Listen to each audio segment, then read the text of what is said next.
नमस्कार, आप देख रहे हैं सी न्यूज़ भारत और मैं हूं ऋषभ सक्सेना। वक्त तो चला है महाराष्ट्र बुलेटिन का। महाराष्ट्र बुलेटिन में बात होगी महाराष्ट्र के मलकापुर की, जहां बकरीद त्योहार से पहले मलकापुर में शांति समिति की बैठक का किया गया आयोजन। साथ ही बात होगी नासिक की, जहां नासिक के उमराड़े में श्री रामेश्वर निजी उपज बाजार समिति में कुछ समय से तनाव की स्थिति बनी हुई थी। गुस्साए प्याज किसानों ने प्याज व्यापारियों को करोड़ों रुपए का बकाया भुगतान की मांग को लेकर धरना दिया। ऐसी तमाम खबरों की विस्तार चर्चा करेंगे इस बुलेटिन में। मलकापुर में बकरीद से पहले 7 जून को मलकापुर में शांति समिति की बैठक मलकापुर में 7 जून को होने वाली बकरीद के लिए शांति समिति की बैठक का आयोजन किया गया। मराठा मंडल कार्यालय में ये बैठक आयोजित की गई। बैठक में पुनः निर्वाचित आमदार जैनसुख संचेती और नवनियुक्त पुलिस अधीक्षक नीलेश तांबे प्रमुख रूप से उपस्थित थे। बैठक में ईद सहित सभी आगामी त्योहारों को शांति, सौहार्द और कानून का पालन करते हुए मनाने पर जोर दिया गया। शहर के गणमान्य नागरिकों जैसे हाजी रशीद खान जमादार, साथ ही साथ डॉक्टर सलीम कुरैशी, दानिश शेख, एडवोकेट कुरैशी समेत विभिन्न धर्मों के प्रतिनिधि और पुलिस शामिल रहे।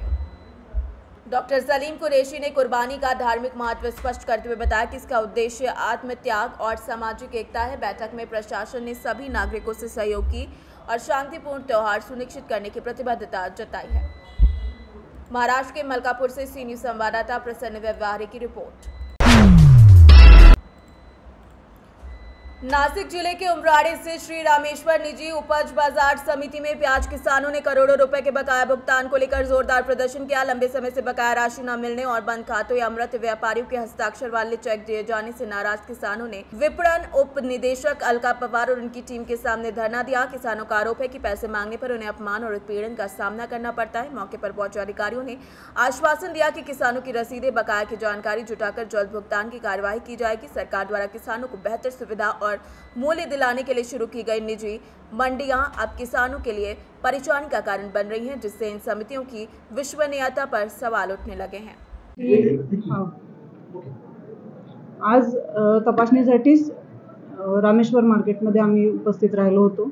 सर्व कामकाजाची तपासणी केली। त्यानंतर काही शेतकऱ्यांनी आम्हाला भेटण्यासाठी इच्छुक आहे असा निरोप दिला।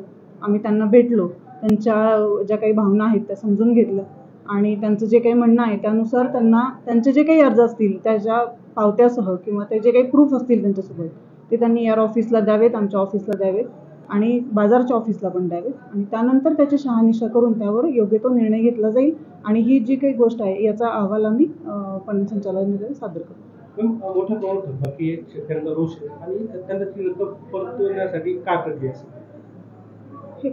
पहिला त्यांच्याकडून किती रक्कम थकीत आहे त्याचे अर्ज आणि त्या थकीत असलेल्या रकमांचे पुरावे घेतले जातील आणि त्याची शहानिशा करून त्यानंतर मग ट्रेडर्स जे कोण असतील, ट्रेडर्स, बाजार समिती आणि शासन तिघं एकत्र बसून त्यावर निर्णय घेतील। असं ते संबंधित व्यापारी खरेदी सुरू आहे असं नाही, खरेदी सुरू असल्याचं दिसून येत नाही। आम्ही मार्केटचं रजिस्टर चेक केलं, त्याच्यामध्ये त्यांनी त्यांचं लायसन्स नूतनीकरण केलेलं नाही।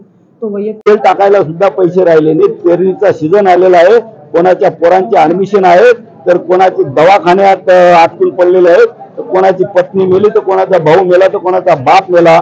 यांना आम्ही आमच्या सगळ्या अडचणी यांच्या समोर मांडून यांना कुठेही यांना दया माया शेतकऱ्याची आली नाही। तर आम्ही आता यांना 2 वेळा रिक्वेस्ट केलं की त्या व्यापाऱ्याला इथे माल खरेदी करू देऊ नका, पण खंडू काका स्वतः त्याला पाठीशी घालतो आणि या सर्व शेतकऱ्यांचा कशी पाठ लागेल असं प्लॅनिंग काकाचं आहे। आणि मी काकावर वैयक्तिक आरोप करत नाही, तर हे सर्व शेतकरी हे सगळं जे 6 महिने थांबवलं तर हे फक्त खंडू काकांनी थांबवलं, नाही तर आम्ही आमच्या सोयीने गेलो असतो। आतापर्यंत कुठेतरी त्याची प्रोसेस झाली असती, पण काकांनी आम्हाला हो हो हो करून तुम्हाला चेक देतो, काही लोकांना चेक दिले तर आम्हाला 22 लोकांना चेक दिले नाही। आम्ही चेक द्यायला गेलो तर ह्या जे म्हणणे पैसे बाकी असेल काय अडचण येतात काय म्हणणे? साहेब, आमचे 5 महिन्यापासून पैसे बाकी आहेत। 5-6 महिने झाले, 1 रुपया न देता इतक्या ओढीचे उत्तर दिले। आम्ही जाताना गेट लावून घेणे सगळं काही केलं, ते परत मार्केट कमिटीमध्ये येऊन पण ते काहीच कुठलं हे करत नाही। आमच्या मुलांच्या आता शाळेची फी भरण्याची वेळ आली, तर मुलं शिकवायचे कसे? सरकारने कुठेतरी शेतकऱ्यांवर अन्याय होत आहे याच्याकडे कोणीच लक्ष देत नाही। तर या लक्ष देऊन पैसे काढून देण्याचा प्रयत्न करावा व सर्वस्व मार्केट कमिटी जबाबदार आहे। कोणी व्यापारी नसून आम्ही व्यापारीला कोणालाच ओळखत नाही, मार्केट कमिटीला ओळखतो। मार्केट कमिटीने आमचे पैसे दिले पाहिजे। आम्हाला कोण व्यापारी काय माहिती मार्केट कमिटी सांगत होती जा तिथं टाकून या माल पावती देतो, त्यांनी पावती दिल्या, त्या पावत्या 4 दिवसात पुसल्या गेल्या. इतकं भयानक परिस्थिती. यांनी लक्ष देऊन यांनी विचार करून पावत्या सुद्धा दिल्या नाही, पुसल्या गेल्या पाहिजे अशी यांची म्हणजे हे होती की यांना कुठेच प्रूफ ठेवायचं नाही, असं प्रूफ राहिला नाही. तर मला हा चेक दिला आहे, तर या चेकवरती 6 महिन्याची तारीख टाकून दिली. बघा 6 महिन्याची तारीख असून सुद्धा आणि काय या उपयोग या चेकचा. आता हा चेक जर दिला तर शेतकऱ्यांनी लक्ष दिलं, बँकेत गेलं तर ही खाता बंद आहे, परंतु या मृत व्यक्तीच्या नावाचा चेक दिला. आम्ही कोणाकडे आता दाद मागायचा इथं. आम्ही जोपर्यंत आता आम्हाला पैसे मिळत नाही, आमच्या अपेक्षा हेच आहे की मार्केट कमिटीने गेटवर उभं राहून मार्केट बंद करावी व शेतकऱ्यांनी एकत्र येऊन सर्व शेतकरी लढा द्या.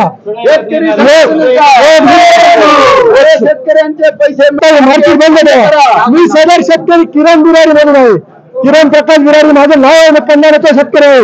जर आता हे पैसे मिळाले नाही तर आम्हाला आत्महत्या करण्याची वेळ आहे. आमच्या इथं एका भावाची बिरारी म्हणून आहे, भाऊ आहे माझ्या भावाची पत्नी पैसे नसल्यामुळे मृत पावली, तो सुद्धा इथं जवळ आहे. दाखव काका इकडे समोर व तुम्ही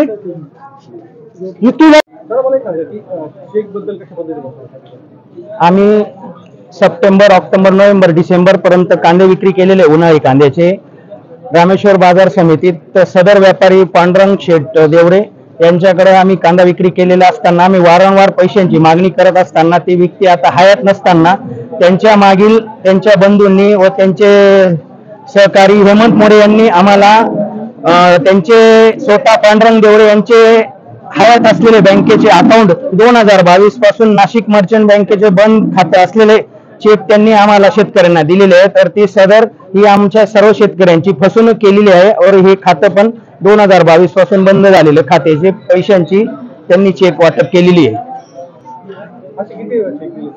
असे साधारण 3 ते 4 चेक नाशिक मर्चंटचे आहेत और इतर चेक कोटक महिंद्रा बँकेचे आहेत.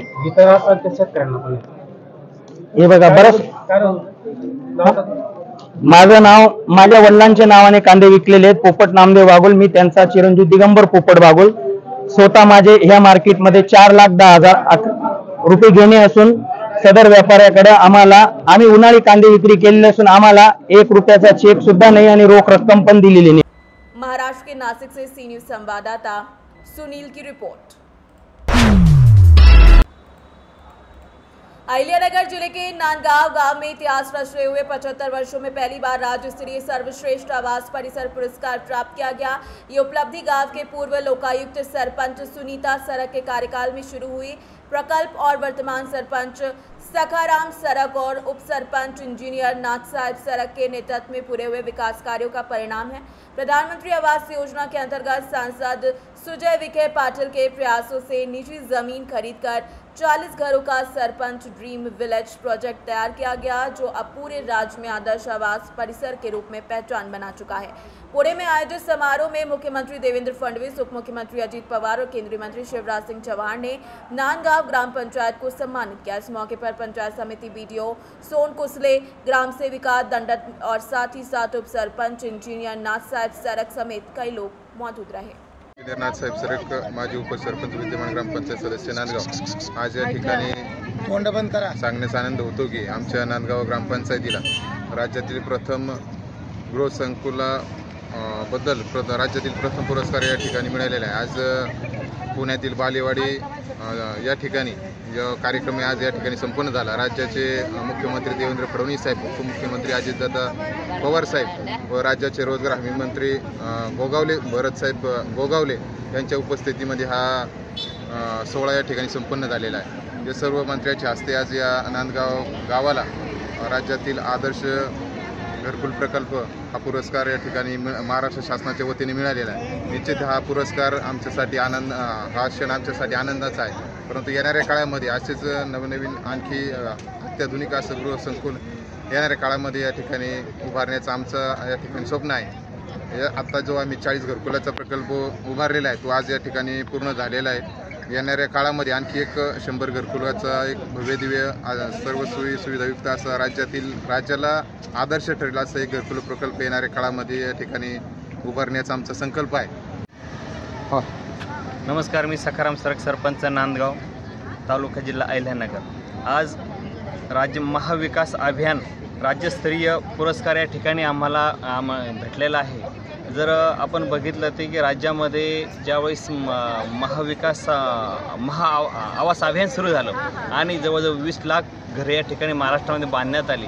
अशा परिस्थितीत माझ्या गावामध्ये जे 40 लाभार्थी होते की ज्यांना घर बांधण्यासाठी जागा नव्हती आणि घरकुल तर मंजूर होतं, अशा वेळेस या ठिकाणी महाराष्ट्र शासनाच्या वतीने या ठिकाणी पंडित दीनदयाल उपाध्याय योजनेअंतर्गत आम्ही जागा खरेदी केली आणि त्या ठिकाणी 40 घराचं एक गृहसंकुल त्या ठिकाणी आम्ही बांधलं.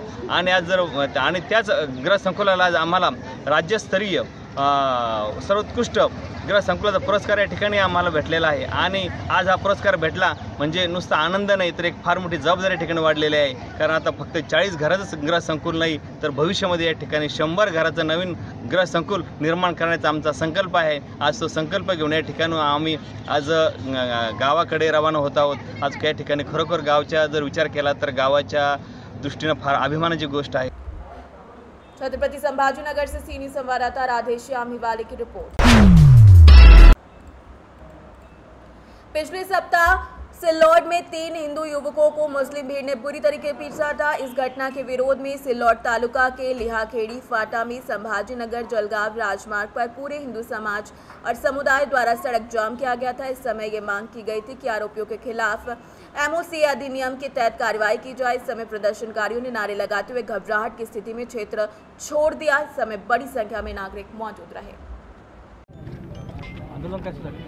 30 तारखेला जे सिल्लोड या ठिकाणी आपल्या एका हिंदू युवकांवर मुसलमान टोळक्याने जे मारहाण केली, हे फक्त त्यांच्या हातगाडीसमोर उभे होते आणि हातगाडीसमोर उभे असताना हा विद्यार्थी ते शिक्षण घेण्यासाठी गेला. शिक्षण घेण्यासाठी रोज जाणं येणं होतं आणि हा एकदम टायपिंगचं क्लास या विद्यार्थ्यांनी लावलेले आहे. हा विद्यार्थी त्या ठिकाणी एक बस थांबा आहे, तिथं बस थांबतात, त्या ठिकाणी हा विद्यार्थी उभा होता. तर आजूबाजूला जे रस्त्यावर जे मुसलमान जे हातगाड्या लावतात ते हातगाडी त्यांनी लावलेली होती. मग या विद्यार्थ्यांनी हटकलं की आमच्या गाडीसमोर उभं राहू नको. ह्याला विद्यार्थ्याने उत्तर दिलं की मी बसची वाट बघतोय. एवढंच म्हटल्यानंतर काही जे 5-50 मुसलमान टोळका आहे त्या टोळक्याने ह्या विद्यार्थ्याला इतकी मारहाण केली. बरं, ही मारहाण केल्यानंतर ह्या विद्यार्थ्याचे वडील तिथं समजावण्यासाठी गेले, त्याला देखील मारलं. ही दुर्दैवी घटना आहे. ह्या घटनेचा निषेध करण्यासाठी त्या ज्या मुसलमानांनी ह्या विद्यार्थ्यावर जे हमला केला त्याला कडक शिक्षा व्हावी यासाठी आपण लिहाखेडी फाटा इथं हे रस्ता रोको आंदोलन करतोय. आणि आपल्या माध्यमातून मी त्या सरकारला, शासनाला अशी विनंती करू इच्छितो की सिल्लोड ह्या ठिकाणी अशा वारंवार घटना घडतात, त्या घटना कुठेतरी थांबल्या पाहिजे. हिंदू विद्यार्थिनी, हिंदू महिला ह्या नेहमी जातात आणि रस्त्यावरची जी अडचण आहे शासनाने ती दूर केली पाहिजे. ह्या प्रमुख मागण्या घेऊन आम्ही आज लिहाखेडी फाटा इथं आंदोलन करतोय. देशात व राज्यात हिंदुत्ववादी सरकार आहे आणि असं असताना हिंदू नागरिकावरती हल्ले होत आहेत. देशात व राज्यात आम्हाला 100% मदत होती, पण जे सिल्लोडची स्थिती आहे ही सिल्लोडची स्थिती 100% जे राजकीय स्थिती आहे हे जिहादी स्थिती आहे. या जिहादी स्थितीचा विरोध करण्यासाठी आम्ही हे आंदोलन करतोय आणि वरती आम्ही 100% हा निरोप दिला आहे. ह्या निरोपाच्या वरची जी हिंदू हे पक्षकार आहे ते नक्कीच आम्हाला मदत करतील, पण ही जी इथली मानसिकता आहे ही मानसिकता बदलली पाहिजे, त्यासाठी हे आंदोलन आहे. छत्रपति संभाजीनगर से सीनियर संवाददाता शिवाजी नवले की रिपोर्ट। फिलहाल के लिए बुलेटिन में इतना ही। देश और दुनिया की तमाम खबरों के लिए आप देखते रहिए सी न्यूज़ भारत।